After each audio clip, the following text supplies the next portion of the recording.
Buenas tardes, doctores. ¿Se me escucha? Buenas tardes, doctora. Sí, sí se le escucha. Muchas gracias, doctora. Vamos a comenzar a 2:30 para no tener problemas con el segundo turno o el segundo docente. ¿Sí? Entonces, esperamos unos minutos y a las 2:30 comienzo.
Buenas tardes, doctores. Vamos a comenzar la clase teórica.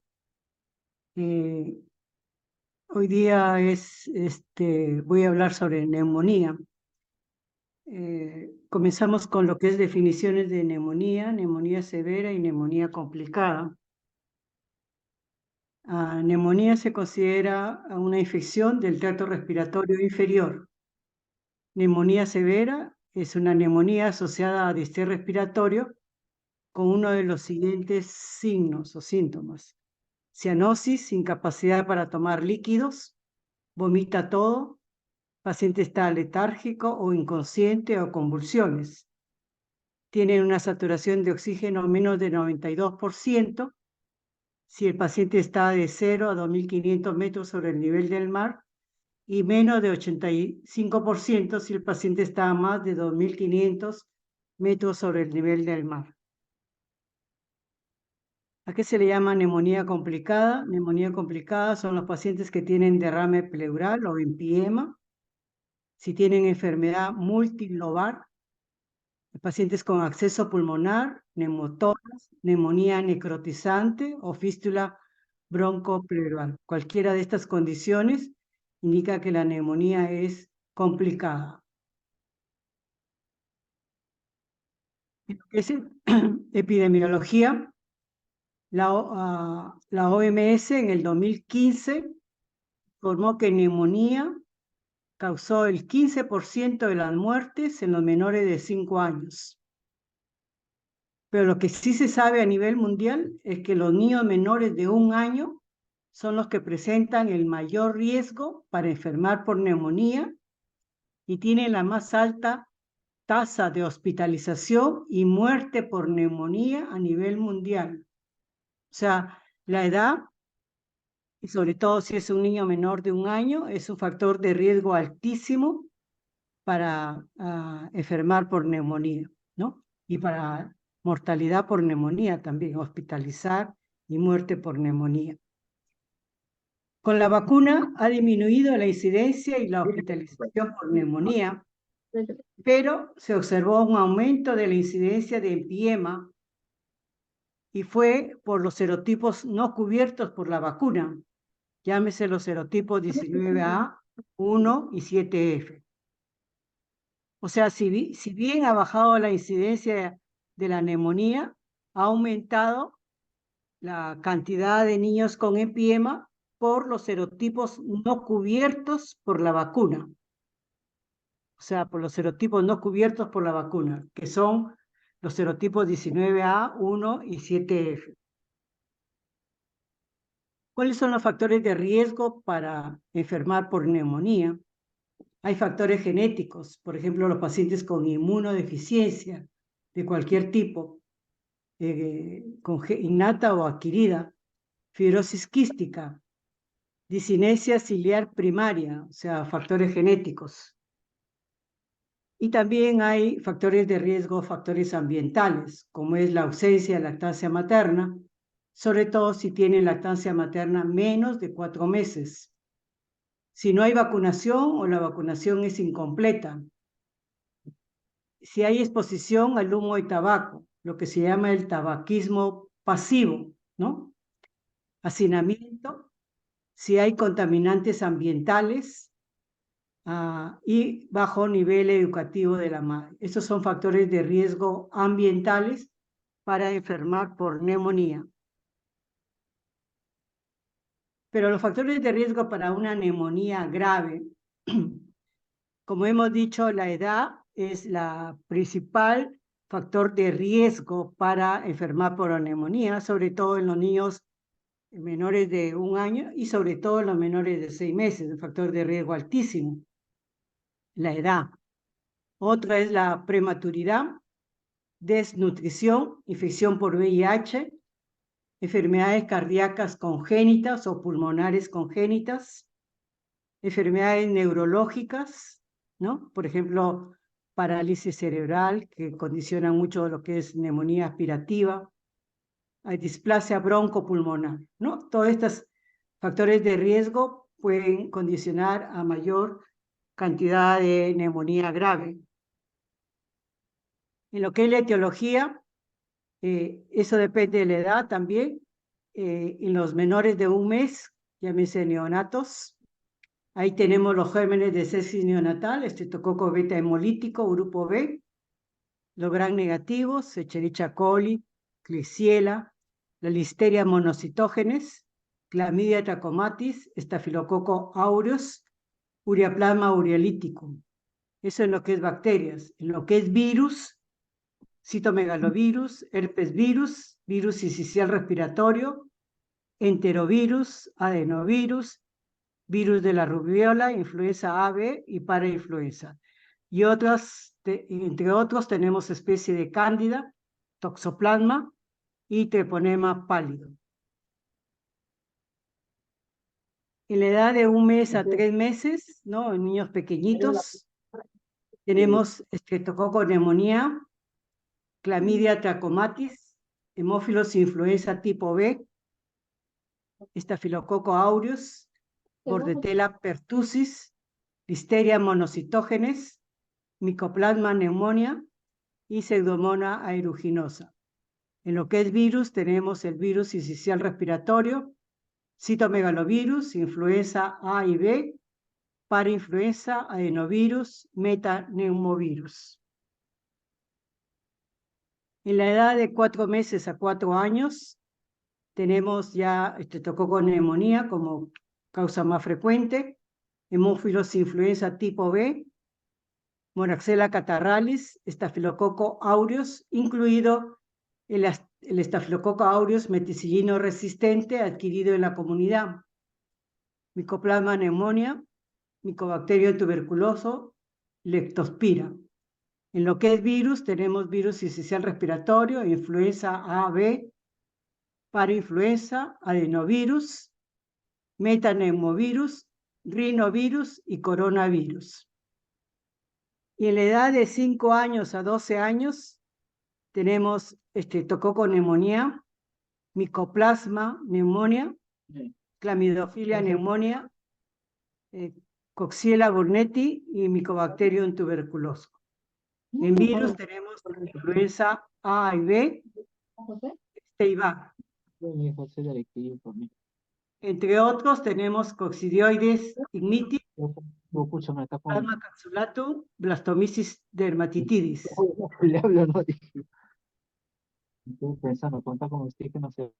Los alumnos que tienen el audio aprendido, se les escucha hasta acá. Hay unos alumnos que están hablando, ¿sí? ¿Ok? ¿Puedo seguir? Sí, doctora.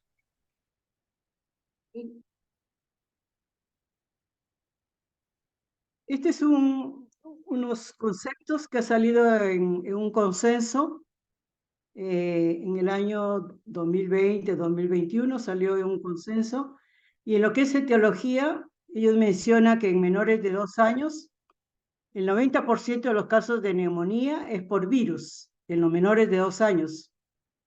El más frecuente en los menores de 2 años es el virus sincicial respiratorio, en neumonía.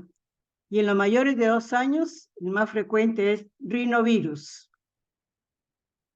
En lo que es bacterias, el más frecuente es Streptococcus pneumoniae, es el neumococo, ¿no? Es el más frecuente. En casos de empiema o derrame pleural, empiema, lo que es frecuente es el neumococo no vacunal. Como hemos dicho, si bien la incidencia de neumonía ha bajado por la vacuna, los empiemas o las neumonías complicadas se han aumentado por el neumococo no vacunal, o sea que no está cubierto el serotipo, que no está cubierto por la vacuna, no vacunal. Otro germen frecuente en empiema o derrame pleural es Staphylococcus aureus, Streptococcus pyogenes. En los pacientes con comorbilidades, sobre todo inmunosupresión, ¿no? Los gérmenes más frecuentes son gram negativos, aparte también el estafilococo aureus, hemófilos influenza no tipificable, ¿no? O sea, depende de las condiciones inmunológicas, depende del estado inmune del huésped y de la gente para ver en qué gérmenes son más frecuentes. caso de inmunosupresión severa, los gérmenes más frecuentes son Pneumocystis jirovecii, antiguamente se llamaba Pneumocystis neumonía, ahora se llama Pneumocystis jirovecii, Legionella pneumophila, citomegalovirus y hongos. Cuando hay neumonía por aspiración, por ejemplo, eso se ve en los niños postrados, en los niños con problemas de deglución, en los niños con parálisis cerebral, ¿no? En estos niños postrados pueden aspirarse. Entonces los gérmenes son, ¿qué se aspiran? Los gérmenes de la flora oral, que son aeróbicos y anaeróbicos. Ahí tenemos estreptococos, bacteroides del sistema de fusobacterio, o sea, hay varios gérmenes que son aeróbicos y anaeróbicos. En lo que es fibrosis quística, los gérmenes más frecuentes que condicionan neumonía en estos pacientes son Staphylococcus aureus, Pseudomonas aeruginosa y Burkholderia cepacis, ¿no? Estos son gérmenes que se ven en determinados tipos de pacientes. Por ejemplo, si uno tiene una neumonía por aspiración, vamos a ver cuál es el antibiótico mejor para estos casos. En lo que es el cuadro clínico, siempre primero en la análisis hay que preguntar por factores de riesgo, ¿no? Por factores de riesgo. Ya hemos dicho que puede ser congénitos y ambientales, ¿no?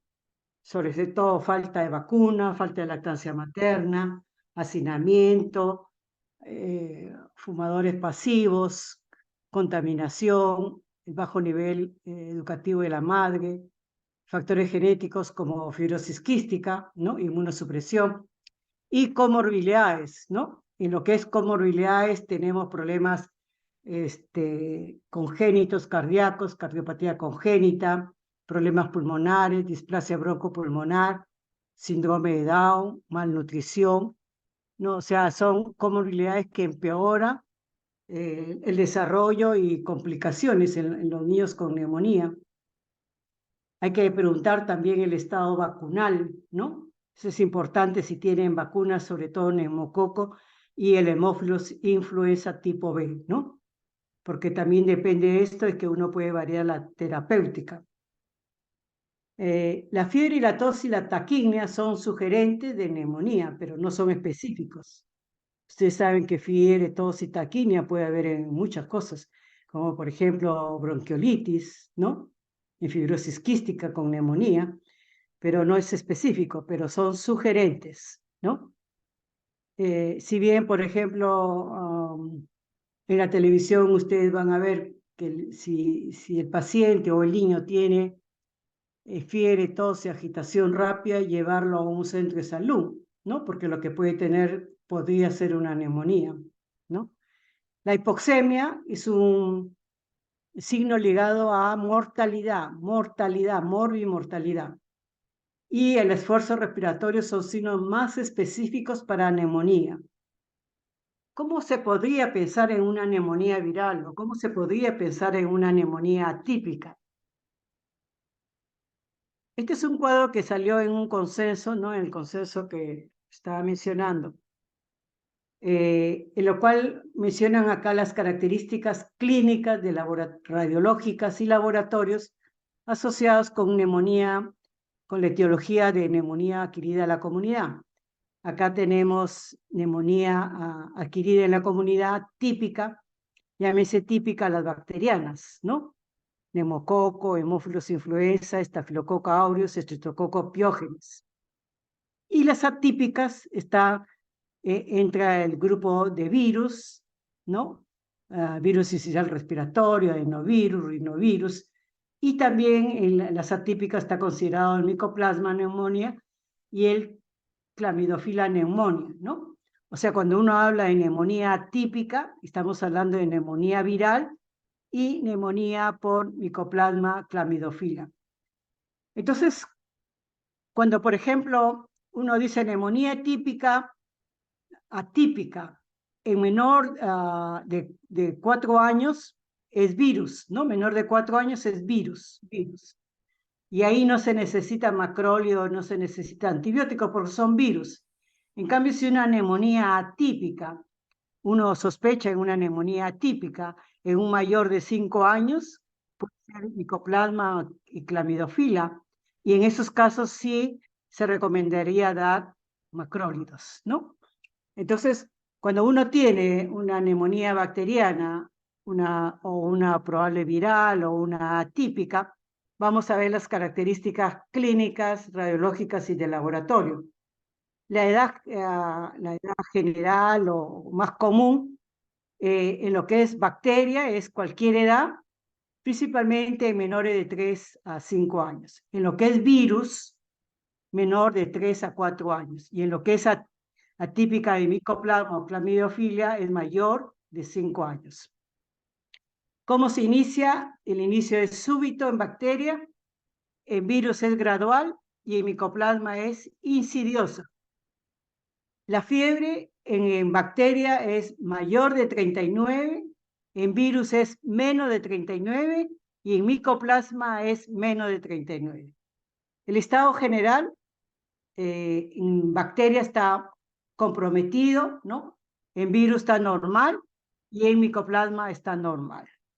Historia familiar, en bacteria no hay, en virus puede haber, ¿no? Generalmente hay hermanos o papás enfermos en virus, y en micoplasma es distante. En lo que es la tos, en bacteria es productiva, en virus puede ser o no ser productiva, y en micoplasma es irritativa.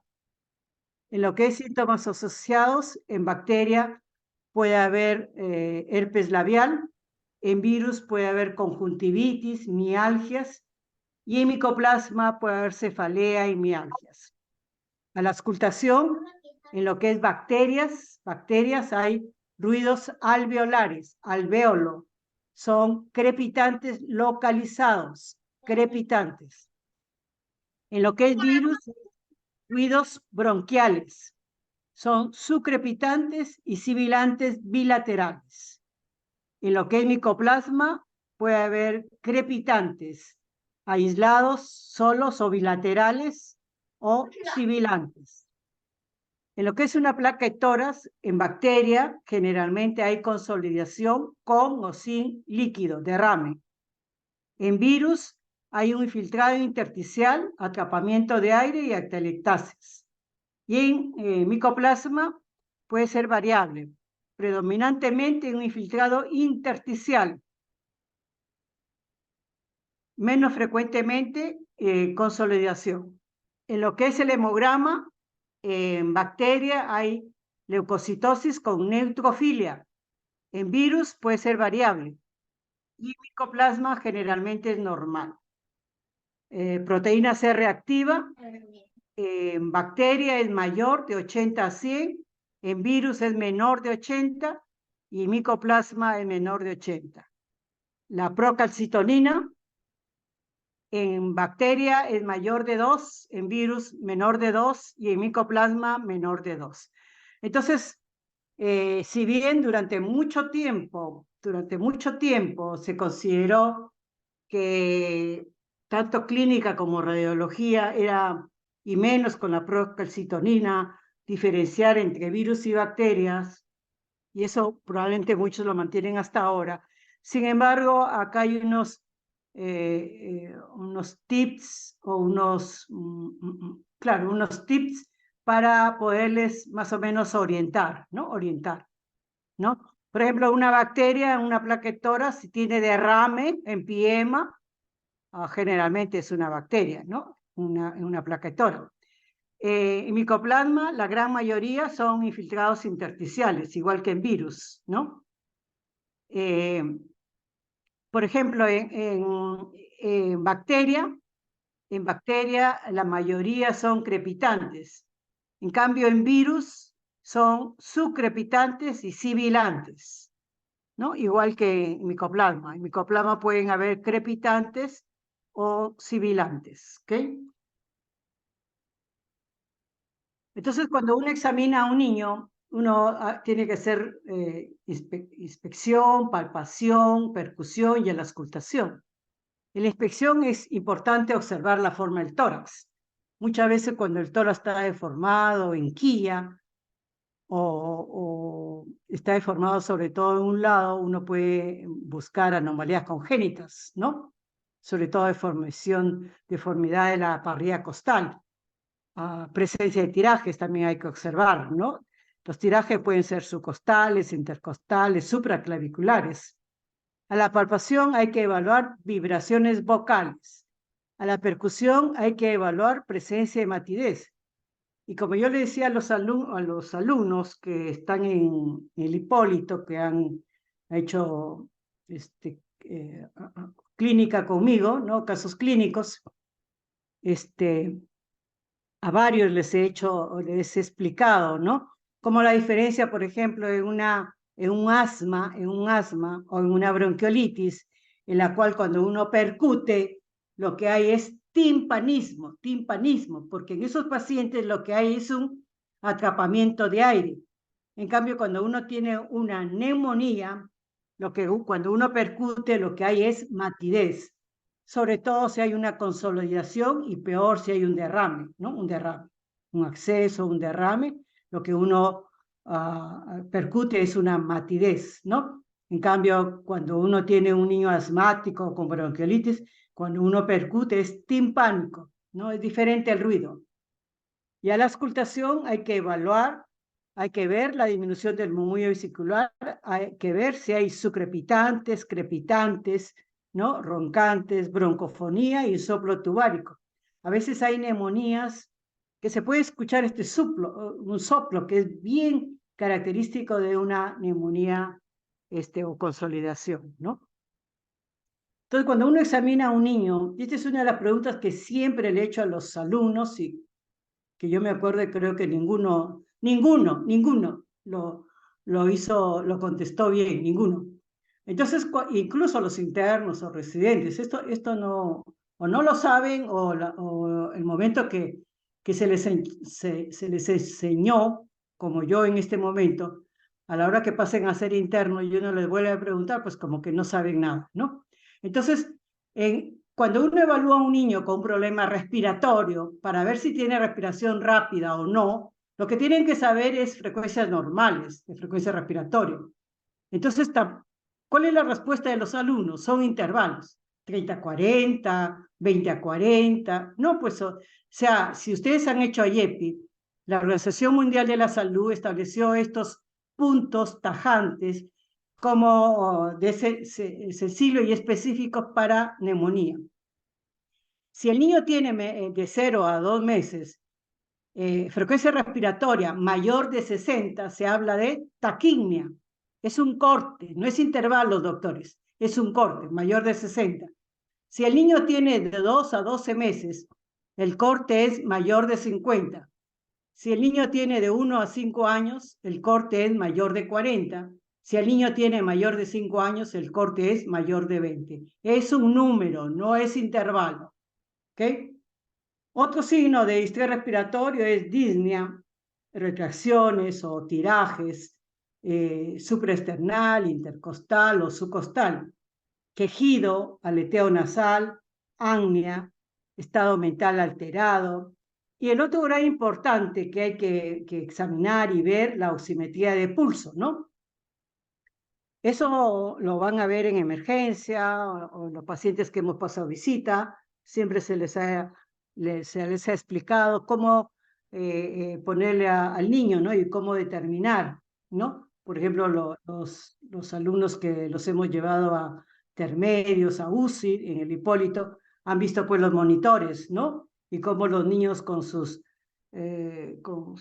tapones que les ponen ahí en tórax, podemos ver la oximetría de pulso, si es mayor o menor de 90%. Entonces, cuando uno tiene una neumonía, uno debe saber la severidad, si es una neumonía leve o es una neumonía severa. La neumonía leve, la mayoría va a su casa. La neumonía severa se hospitaliza, de hecho, ¿no? La neumonía leve, cuando hay la temperatura menor de 38,5, el distrés respiratorio no tiene o está leve, la frecuencia respiratoria es menos que cuando es menos para la edad que en caso de neumonía moderada o severa. Los tirajes, no hay tirajes o solo son leves. No hay quejido, no hay aleteo nasal, no hay apnea, y el estrés respiratorio es muy, disnea es muy poca, muy leve. El color del niño es normal, el estado mental es normal, el niño tiene normosemia, o sea, la saturación está más del 92%, se alimenta bien, no vomita, frecuencia cardíaca normal y el llenado capilar en menos de 2 segundos. En cambio, cuando uno tiene una neumonía severa, la temperatura es mayor de 38, el distrés respiratorio es moderado o severo, frecuencia respiratoria es mayor de 70 en infantes y mayor de 50 en los niños mayores. Hay tiraje que puede ser subcostal, intercostal o supraclavicular, moderado o severo, es en los menores de 12 meses. Y en los mayores de 12 meses hay un distrés respiratorio severo. Hay quejido, aleteo nasal, apnea y disnea significativo. Hay cianosis, estado mental alterado, hipoxemia. Uno habla de hipoxemia cuando la saturación está menor de 90% en aire ambiental. Rechaza alimentarse o signos de deshidratación, taquicardia y llenado capilar menos de 2 segundos. O sea, son signos de gravedad, ¿no? Paciente que tiene quejido. Hay unos niños lactantes que cuando tienen neumonía severa no solo tienen quejido, no solo tienen aleteo nasal, sino que bambolean la cabecita. Y cuando uno ve un bebé de 2 meses, 3 meses que bambolea la cabeza, es un signo de severa gravedad, severa gravedad. Entonces, es un niño grave con frecuencia respiratoria muy aumentada, con tirajes, con quejido, aleteo nasal, con disnea, puede estar cianótico, puede estar soporoso, puede estar deshidratado, taquicárdico y con llenado capilar mayor de 2 segundos. Entonces, en una neumonía es importante la anamnesis, todos los datos importantes que hemos dicho que hay que preguntar, factores de riesgo, comorbilidades, estado vacunal, antecedentes familiares, si es que ha habido algún enfermo en casa, sobre todo niños que vienen del colegio y traen generalmente virus y contagian a los niños pequeños, o padres enfermos que contagian, o tuberculosis, ¿no? Que siempre hay que buscar, cuando uno tiene una neumonía por TB, buscar el contacto epidemiológico de algún familiar con tuberculosis, ¿no? Los antecedentes son importantes. El examen físico ya hemos mencionado, la auscultación, percusión, observación y la auscultación, ¿no? La radiografía de tórax, oximetría de pulsos importantes. Si el niño es menor, tiene una saturación menos de 90%, eso hay que hospitalizarlo sí o sí. Confirmación microbiológica, hemocultivo, cultivo de líquido pleural y reacción de cadena polimerasa, que es el TCP. Entonces, en lo que es laboratorio, uno tiene que pedir en el esputo un gran y un cultivo del esputo, ¿no? Sobre todo los niños que pueden expectorar, o si no, se les puede hacer un esputo inducido. ¿Qué cosa se llama esputo inducido? Cuando uno lo nebuliza con solución salina, hace que el niño pueda tener una mejor muestra, ¿no?, de esputo. Hay que tomar hemocultivo, cultivo de líquido pleural, biopsia pulmonar. Cuando uno compara la positividad de la bacteria entre hemocultivo y cultivo de líquido pleural, es más alto la positividad para conseguir la bacteria en el líquido pleural. Entonces, cuando tienen líquido pleural, de todas maneras tienen que mandarlo a cultivo, un PCR o reacción de cadena polimerasa para bacterias, ¿no? Hay que pedir test para patógenos virales, ¿no? El IFI viral, secreciones nasofaringeas, ¿no? El IFI no se toma para bacterias porque en las secreciones nasofaringeas puede haber neumococo, hemófilos portadores, entonces no se toma el IFI. Lo que sí se toma es el PCR, que es una reacción de cadena polimerasa, que es una prueba molecular para virus y para bacterias, y eso se puede pedir tanto en sangre como en líquido pleural, ¿no? Es importante también hacer un test de antígeno de neumococo en orina, pero esto se hace solo en mayores de 5 años, solo en mayores de 5 años, para conseguir la etiología de neumococo. En menores de 5 años no se hace porque igual pueden ser portadores nasofaringios o pueden haber recibido recién la vacuna, entonces va a dar un falso positivo. Pero si se hace en orina en mayores de 5 años, sí es factible, es mejor hacer buscar el antígeno de neumococo en la orina en mayores de 5 años. También se debe hacer cuando uno sospecha en atípicos, test para bacterias atípicas, ¿no? Crioglutinina, ese es un buen test para determinar Mycoplasma pneumonia o Clamidophila pneumonia. Cultivo, serología para bacterias atípicas, estamos hablando de Mycoplasma pneumonia o Clamidophila pneumonia. Los reactantes de fase aguda, llámese PCR, velocidad de sedimentación o la misma procalcitonina, no deben ser usados como único determinante para distinguir entre causa viral y bacteriana. Eso había muchos actores que sostenían esto, pero actualmente parecería como que la procalcitonina en determinados niveles ya indicarían sospecha de bacteria, ¿no? Oximetría de pulso es importante porque esto está ligado a morbo y mortalidad. Pulsos, pruebas para descartar TBC pulmonar, sobre todo si hay el antecedente de contacto con una persona enferma por TB, y estudios por imágenes, llámese plaquetoras, ecografía, tomografía, resonancia magnética, ¿no? ¿Cuándo se indica una plaquetoras? Cuando uno tiene una neumonía ambulatoria, no se indica plaquetoras. Cuando uno tiene una neumonía ambulatoria, no se indica hemocultivo. ¿Por qué? Porque en una neumonía ambulatoria la porcentaje de positividad de coger un germen bacteriano es poquísima, 20%. Por lo tanto, si es una neumonía ambulatoria o una neumonía leve, no se toma plaquetoras y no se toma hemocultivo, ¿no? Entonces, ¿cuándo se indica una plaquetoras? Se indica plaquetoras cuando hay una duda diagnóstica, ¿no? Cuando hay una duda diagnóstica.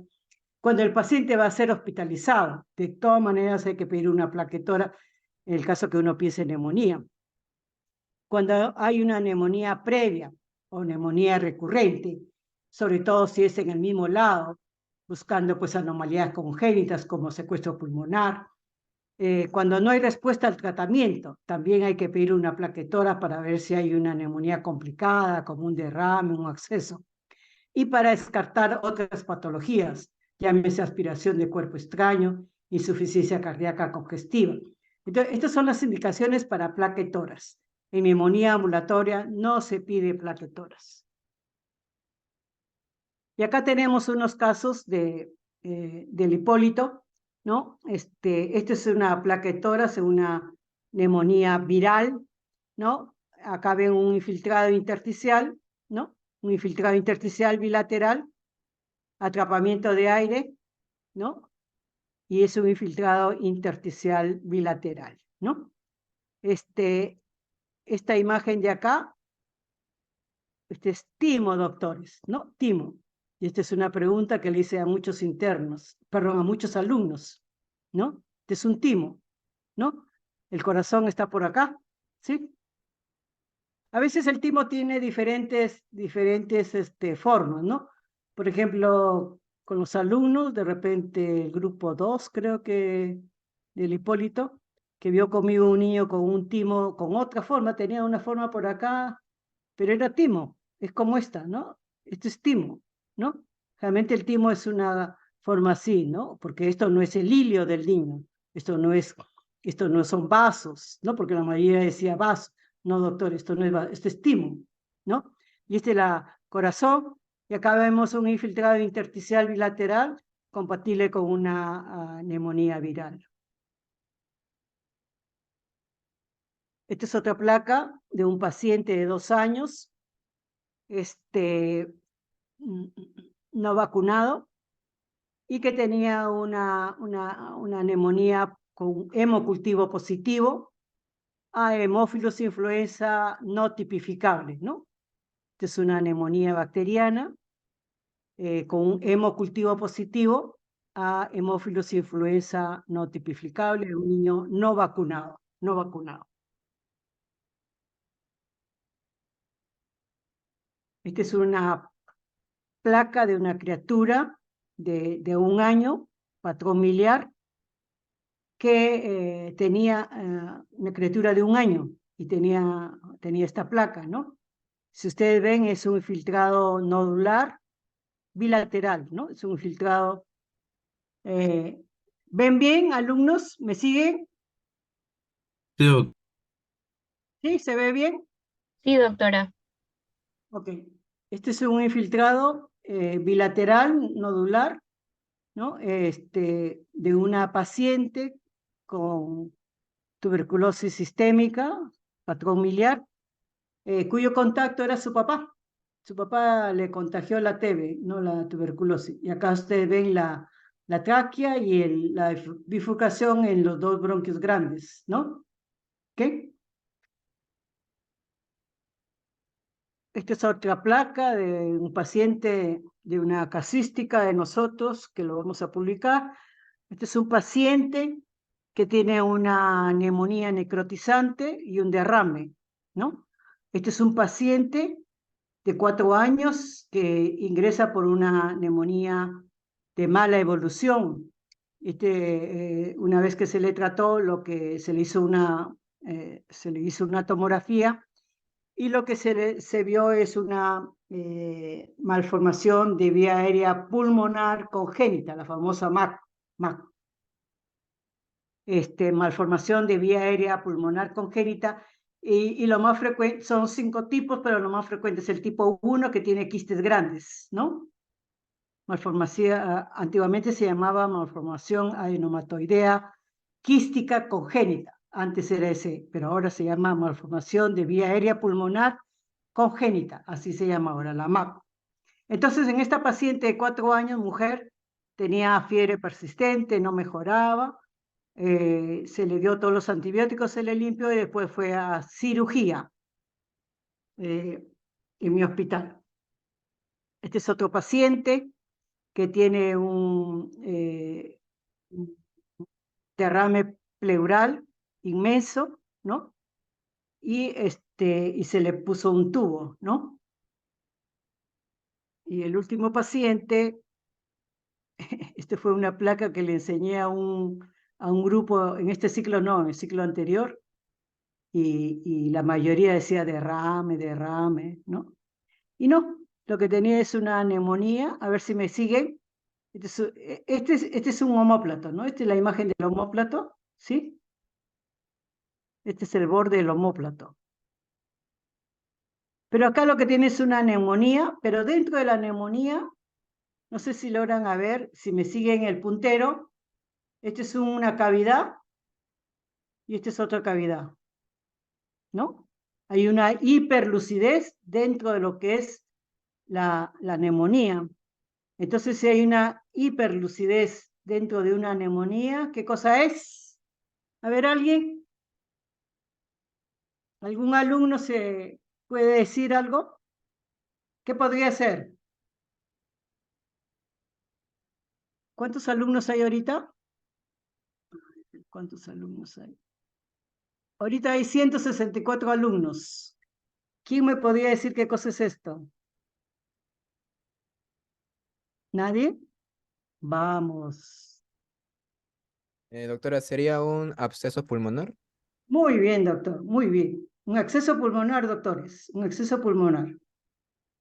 Este es un acceso pulmonar en una paciente que fue evolución pésima, ¿no? Paciente que había ido a la posta, le habían dado acitromicina como siempre, y, y no fue bien, fue hospitalizada y la evolución fue mala.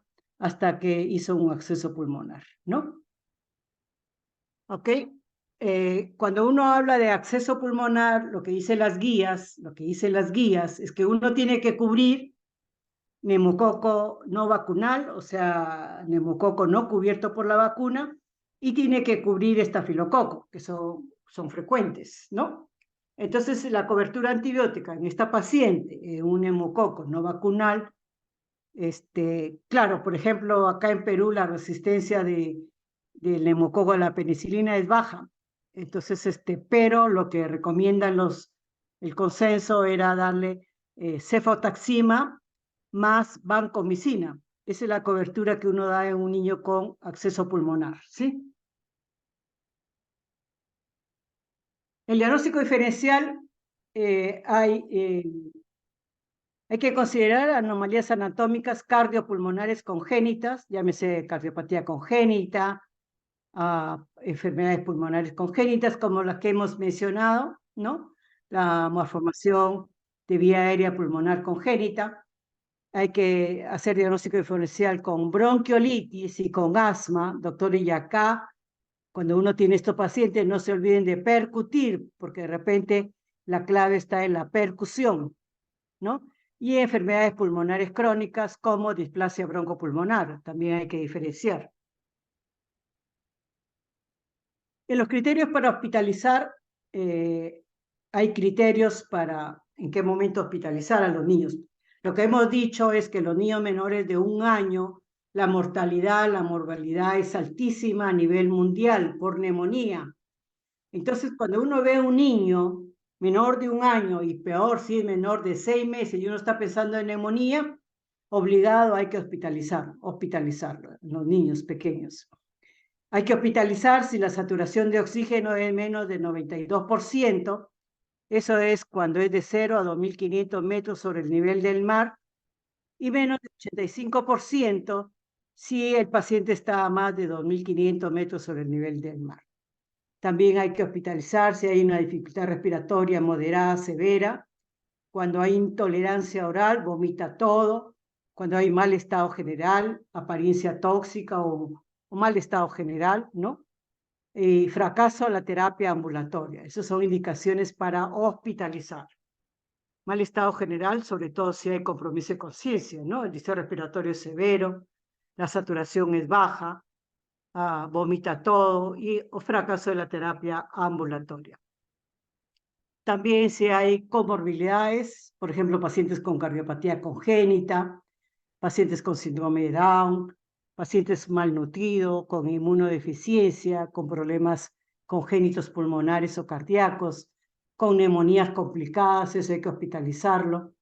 Difícil acceso a un centro de salud, o sea, que queda muy, muy lejos y no hay forma de controlarlo, eso hay que hospitalizarlo. Dificultad para completar el tratamiento ambulatorio en casa, eso hay que hospitalizarlo. Por ejemplo, a veces el niño se queda pues con la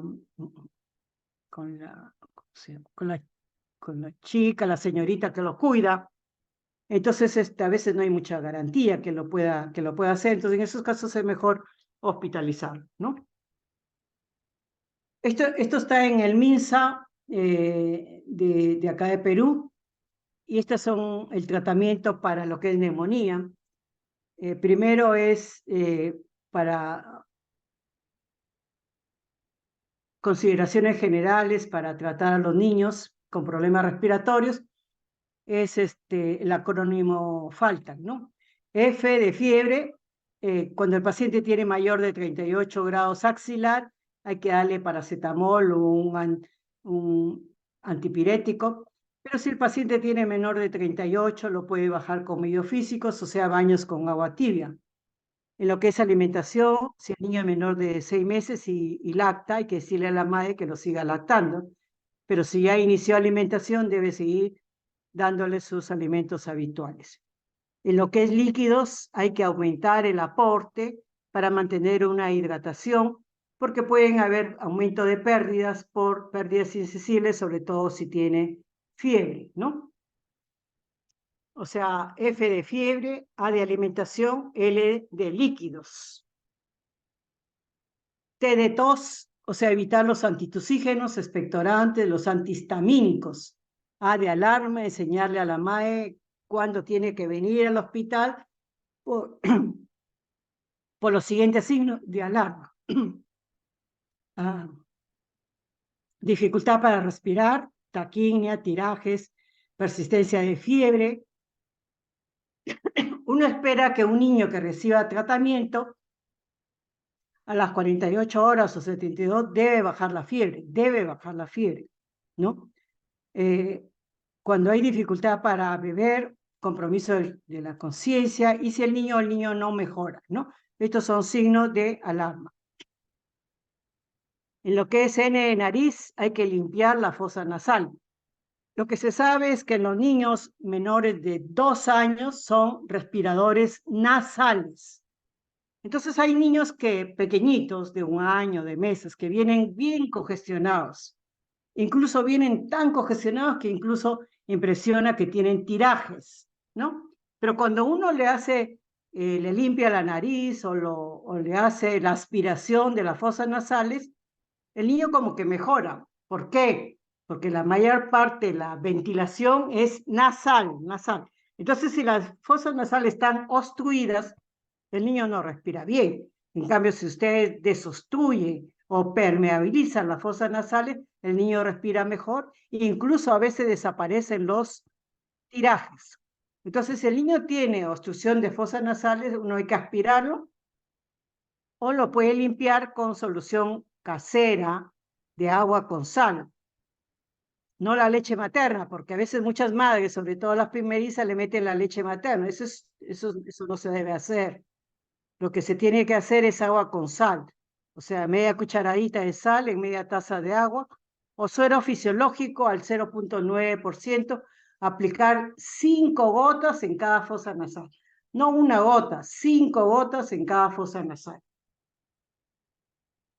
Entonces, en lo que es tratamiento, si es una neumonía viral que uno piensa que puede ser influenza, el tratamiento es un antivírico, antiinfluenza.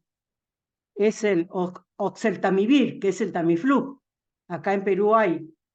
Entonces, el jarabe viene 60 miligramos en 5 mililitros. En los mayores de 2 años, se le da 4 miligramos por kilo por día, en 2 dosis por 5 días, solo 5 días. Pero si es menor de 2 años, se le da 7 miligramos por kilo por día, en 2 dosis, por 5 días. ¿Cuándo se debe dar? La gran mayoría de los autores coinciden que cuanto más precoz es mejor. Pero hay unos que opinan que incluso con 2 o 3 días de haber iniciado antibióticos, se puede dar oseltamivir, ¿no? Si uno piensa en neumonía por influenza. En lo que es neumococo, hay que ver lo que es la sensibilidad o susceptibilidad del neumococo a los antibióticos, sobre todo acá en Perú a la penicilina, a la ampicilina. Entonces, el neumococo es la bacteria más común de la neumonía adquirida en la comunidad, es la bacteria más común. Y la resistencia al antibiótico, a todos los antibióticos, puede ser por mutación genética de la bacteria o por el uso indiscriminado de antibióticos. Ahora con la pandemia, por ejemplo, la cantidad de acitromicina que se ha usado es terrible a nivel mundial por el COVID, ¿no? Entonces, la resistencia a acitromicina a nivel mundial es altísima. En el año 2018-2019, un grupo peruano de Cayetano Heredia, investigando neumococo, estudió 68 muestras procedentes de niños con enfermedad neumocócica invasiva. O sea, era muestra de sangre o líquido pleural, que eran niños con neumonía o con sepsis, ¿no? 68 muestras. Era para buscar la resistencia del neumococo a los diferentes antibióticos. Y lo que se vio en este trabajo es que el neumococo, acá en Perú, en el año 2019, era resistente a penicilina alrededor del 20%. Acitromicina 82%, ahora dice que está más o menos 90-95%. Por eso que dar acitromicina acá en Perú, tanto en hospitales o consultorios o postas, no sirve para nada porque la resistencia es altísima. El cotrimoxazol, la resistencia es casi 80%. Clindamicina es 75%. Sin embargo, se vio que todas las muestras son sensibles a cloranfenicol. Entonces, si uno tiene un neumococo que es sensible o que es ambulatorio, uno le puede dar penicilina oral, le puede dar ampicilina o le puede dar cloranfenicol, porque cloranfenicol, todas las muestras fueron sensibles a cloranfenicol, ¿sí? Entonces lo que MINSA dice es que en pacientes ambulatorios con neumonía ambulatoria, ¿qué antibiótico hay que usar? Lo que ellos dicen en MINSA es que se le puede dar ampicilina o cloranfenicol. ¿Por qué? Porque el cloranfenicol todas las cepas son sensibles a cloranfenicol. Entonces uno puede dar amoxicilina o cloranfenicol. Entonces, ¿en qué dosis? La dosis es de amoxicilina 90 miligramos por kilo por día, dividido cada 8 horas, o cloranfenicol 50 miligramos por kilo por día, dividido cada 8 horas. En los dos casos, el tratamiento es solo 7 días. Incluso han salido los últimos reportes en Pediatric Reviews de tratamiento de neumonía solo 5 días, ¿no? Solo, igual que otitis, ¿no? Ahora ya no se da pues 10 días. Ahora se ha visto que con 5 días, tanto neumonía como otitis, es suficiente para cantidad de tratamiento por antibióticos, ¿no? Si uno piensa en gérmenes atípicos, llámese micoplasma, llámese clavidofilia pneumonia, uno puede darle uno de los siguientes macrólidos. Puede ser eritromicina, 50 miligramos por kilo por día, cada 6 horas, por 7 días. Puede ser claritromicina, 15 miligramos por kilo por día, cada 12 horas. O puede ser acitromicina, 10 miligramos por kilo por día, cada 24 horas. Y en este caso sí, solo 5 días, ¿no? Esos son los macrólidos que hay acá. Cuando el paciente se hospitaliza, en neumonía que se hospitaliza, uno le puede dar en menores de 2 meses, ampicilina magenta o ampicilina más amicacina, igual que se trata de una sepsis neonatal, ¿no? Ampicilina magenta o ampicilina más amicacina. Entonces, si usan ampicilina, se le da 50 miligramos por kilo por dosis y depende de la edad gestacional que nació. Si nació menos de 29 semanas y tiene de 0 a 28 días, se le da 50 miligramos por kilo por dosis cada 12 horas. Pero si tiene más de 45 semanas, se le da 50 miligramos por kilo por dosis cada 6 horas. En gentamicina igual, depende de la edad gestacional. Si tiene menos de 29 semanas y tiene 0 a 7 días de vida, se le da 5 miligramos por kilo cada 48 horas. Pero si tiene edad más de 35 semanas, se le da 4 miligramos por kilo cada 24 horas. O sea, a menos edad gestacional, mayor tiempo, ¿no? Y a mayor edad gestacional se le da 4 miligramos por kilo cada 24 horas. Igual, 7 días de tratamiento por vía endovenosa. En el caso de amicacina, igual, si se da menor de 29 semanas y es de 0 a 7 días de vida, se le da 18 miligramos por kilo cada 48 horas. Si tiene 30 a 34 semanas y es de 0 a 7 días de vida, se le da 18 miligramos por kilo cada 36 horas. Y si tiene más de 35 semanas, se le da 15 miligramos por kilo por día cada 24 horas, ¿no? Eso es importante saber la edad gestacional para ver el intervalo de tiempo, ¿no?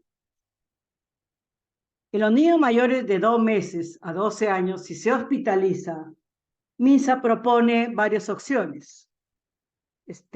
Acá en Perú uno le puede dar ampicilina, ¿por qué? Porque la penicilina sigue todavía altamente sensible a la penicilina. Por ejemplo, en España hay unos trabajos en España sobre neumonías en niños pequeños y ellos también han sacado un consenso. Eso salió, España tiene un consenso de manejo de neumonía. Eso salió en un archivo de bronconeumología, eso lo pueden encontrar. La revista se llama Archives Bronchoneumology. Es 2020. Eso es y muchos de estos conceptos que también le he puesto en esta teoría es de ese artículo. Por ejemplo, en España usan la ampicilina en todo niño que se hospitaliza. ¿Por qué? Porque el neumococo, que es la bacteria más frecuente causante de neumonía en los niños, es altamente sensible a penicilina o ampicilina, porque ellos le dan ampicilina o le dan penicilina, ¿no? Igual que nosotros, ampicilina o penicilina. En el caso de nosotros, le damos también clorafenicol. ¿Por qué? Porque hemos dicho que las cepas son altamente sensibles a clorafenicol. Entonces, si usan ampicilina, le dan 200 miligramos por kilo por día, cada 6 horas. Si usan clorafenicol, dan 100 miligramos por kilo por día, cada 6 horas. Y si usan penicilina G sódica, le dan 250.000 unidades internacionales por kilo por día, dividido cada 6 horas. Igual, tratamiento es 7 días. En el caso que uno pensara o que uno le hace un hemocultivo, y le sale resistente el neumococo a la penicilina. ¿Cuándo se habla de resistente? Cuando la concentración mínima inhibitoria es entre 4 y 8. Se dice que mayor de 4, mayor de 8 es ya la concentración mínima inhibitoria, microgramos por mililitro. Cuando ya es mayor de esas cantidades, se habla de resistencia del neumococo a la penicilina. Y en tal caso, en esos casos, aunque en trabajos de Cayetano mencionan que los pacientes que tienen neumococo altamente invasivo, que condiciona neumonía o bacteriemia, en esos casos mejor usar cefalosporina de tercera generación. Pero los consensos más usan cefotaxima, y casi nadie lo menciona ceftriaxona. Acá en Perú se usa mucho la ceftriaxona, pero en los consensos mundiales la mayoría menciona cefotaxima. Si uno da ceftriaxona, le da 100 miligramos por kilo por día cada 12 horas. Y si uno da cefotaxima, le da 150 miligramos por kilo por día cada 8 horas. Si uno tiene un paciente no vacunado o uno sospecha un hemófilus, o sea, paciente no vacunado, uno le da un antibiótico que cubra el hemófilus, que es gran negativo, y en ese caso se usa la cefuroxime, ¿sí? Entonces, cuando uno tiene una neumonía ambulatoria, MINSA, igual que varios sitios, indican amoxicilina. Entonces, lo que ellos indican en los consensos es dar 80 miligramos por kilo por día cada 8 horas, y la gran mayoría está de acuerdo en dar 5 días. Cuando uno tiene neumonía por aspiración, ya hemos dicho qué cosa se aspira la flora oral, la flora bucal, y por lo tanto hay aerobios y anaerobios. Entonces acá lo que recomienda el consenso es dar amoxicilina con ácido clavulánico, ¿no? Para cubrir aerobios y anaeróbicos. Cuando uno tiene una neumonía en un paciente hospitalizado menor de 3 meses, lo que ellos recomiendan es dar ampicilina más cefotaxima. MINSA lo que dice es dar ampicilina más genta o ampicilina más amiquín, ¿no? Pero en estos consensos la mayoría recomienda dar ampicilina más cefotaxima. Miren que no dan ceftriaxona, dan cefotaxima. En los menores de 6 meses, sobre todo si el paciente no tiene una vacunación completa y no tiene vacuna para hemófilos, ellos recomiendan dar amoxicilina con ácido clavulánico o cefuroxime para cubrir el hemófilos, ¿no? En neumonía por influenza, es un virus, hay que darle un antiviral, hay que dar oseltamivir. Ya hemos dicho la dosis y es 2 veces al día por 5 días. Cuando hay una coinfección de influenza con neumococo, cuando hay neumonías virales, la neumonía generalmente, el 30% de las neumonías virales son de varios virus, no generalmente un solo virus, puede ser de varios virus. Igual, puede haber coinfección de influenza más neumococo. Cuando hay coinfecciones hay mayor severidad. Entonces, cuando hay influenza más neumococo como coinfecciones, se recomienda dar amoxicilina con ácido clavulánico para el neumococo y oseltamivir para influenza. Si uno tiene una coinfección de influenza con estafilococo aureus, para cubrir estafilococo aureus, el consenso indica dar clindamicina o vancomicina o cloxacilina, ¿no? Cuando hay, por ejemplo, el estafilococo aureus que viene de la comunidad, solo el 20% es estafilococo aureus resistente a meticilina, solo el 20%. Entonces el 80% es sensible, y en esos casos uno le puede dar cloxacilina, cloxa. Entonces, como medidas preventivas para evitar la neumonía, una de las cosas que uno tiene que hacer es educar a las madres, por ejemplo, decirle que la lactancia materna exclusiva protege a los niños para neumonía, sobre todo si es hasta los 6 meses de edad, ¿no? Es una medida protectora, ¿no? Preventiva, protectora, ¿no? La lactancia materna. Hay que dar una alimentación balanceada, ¿no? Cuando hablé de qué, no sé si de talla baja o de obesidad, creo. Lo que significa una alimentación balanceada, ¿no? El semáforo, amarillo, verde y rojo, ¿no? ¿Se acuerdan? Esa es una alimentación balanceada. No solo macronutrientes, sino micronutrientes. De los micronutrientes, los más importantes, ¿cuáles eran? Zinc, ¿no? Ácido fólico, vitamina A, vitamina K, hierro, yodo, ¿no? Los micronutrientes. Y nutritiva de acuerdo al grupo etario. Hay que dar una vacunación completa. Eso es importantísimo para evitar o disminuir la incidencia de neumonías, ¿no? Según el esquema nacional de vacunación, evitar la anemia, ¿no? Consumir alimentos ricos en zinc. El zinc evita enfermedades infecciosas como neumonías y como diarreas, ¿no? Evitar el contacto con personas enfermas. Por ejemplo, si un niño viene de un colegio, ¿no? Contagiado por virus del colegio, pueden contaminar pues a los niños o los pacientes o los niños que tienen familiares con tuberculosis. También hay que tener mucho cuidado por el contagio y sobre todo ahora que hay, por ejemplo, mi hospital es un hospital de referencia de TB y hay muchos niños que son contagiados con padres que tienen tuberculosis multidrogo resistente, en lo cual el esquema de manejo y tratamiento es terrible, ¿no? Para esos niños. Creo que ya me excedí de tiempo.